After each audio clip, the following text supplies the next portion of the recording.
سامنے جس طرح میرے کارکن کھڑے ہوئے اس کی کوئی پاکستان میں مثال نہیں ہے.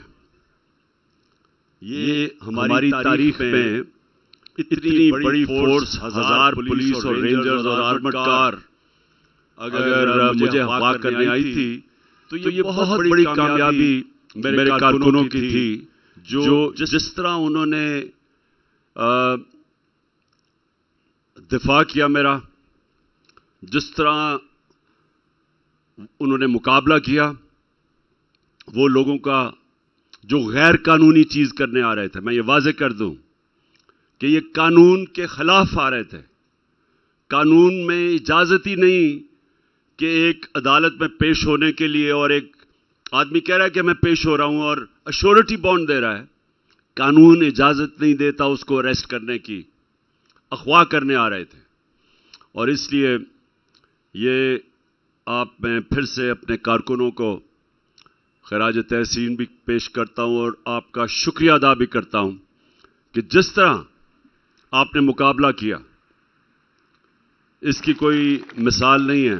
جس طرح میں نے کہا، میں نے پاکستان میں ہمیشہ یہ پولیٹیکل موومنٹس دیکھی ہیں لیکن اس کی کوئی مثال نہیں ہے.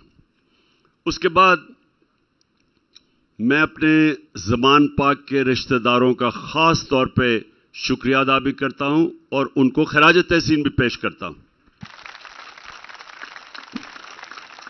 میرے جو پختونخوا سے میرے جتنے کارکن آئے ہوئے تھے، جس طرح انہوں نے میرے پاس آ کے زمان پاک کے میرے رشتہ داروں کی تعریف کی، کہ جس طرح انہوں نے مشکل وقت میں گھر کھولے اور پانی دیا لوگوں کو جب وہ ٹیئر گیسنگ ہو رہی تھی، تو جس طرح انہوں نے خوف کے بغیر مدد کی. وہ لوگ جو کہ تقریباً 24 گھنٹے جنہوں نے مقابلہ کیا، جو پولیس نے 3 طرف سے حملہ کیا ہوا تھا اور رینجرز نے. تو میں آج زمان پاک کے اپنے رشتہ داروں کو کہنا چاہتا ہوں کہ آپ نے پہلے تو میں نہیں سمجھتا تھا کہ میرے زمان پاک کے رشتہ داروں میں اتنا ریولوشنری اسپرٹ ہے. تو مجھے تو پہلے سب سے یہ خوش ہوئی کہ زمان پاک بھی آج انقلابی بن چکا ہے. کیونکہ جس زمان پاک میں میں بڑا ہو رہا تھا تو زیادہ سے زیادہ لوگ سو کے آرام سے زندگی گزارا کرتے تھے. پاکستان میں موومنٹس آتی تھی جاتی تھی، زمان پاک کے اوپر سے نکل جاتی تھی. ہمیں وہ زمان پاک نہیں کہتے تھے، ہمیں جوراسک پاک کہتے تھے، کہ پرانے زمانے کی وہ سوچ میں پڑے ہوئے تھے. تو یہ جو آج جس طرح کی زمان پاک نے مل کے ریزسٹنس کی، اور ایک مومنٹس ہیں پاکستان میں صرف آپ کو یہ بتا دوں کہ ملک ایک ایسے موڑ پہ کھڑا ہے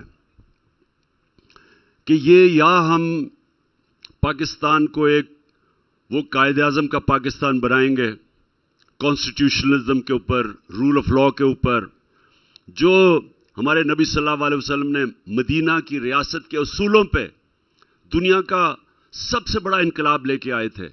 اور وہ ایک ماڈرن ریاست بنائی تھی جس کے اوپر جن اصولوں پہ کھڑی ہوئی تھی، جس پہ نمبر 1 رول آف لاء تھا، عدل اور انصاف تھا. نمبر 2 فلاحی ریاست تھی، ویلفیئر اسٹیٹ. اور تیسرے نمبر پہ ایک سوورن ملک تھا جو کسی کی غلامی نہیں کرتا تھا، جو لا الہ الا اللہ کا مطلب وہ جو انسان سمجھ بیٹھے تھے.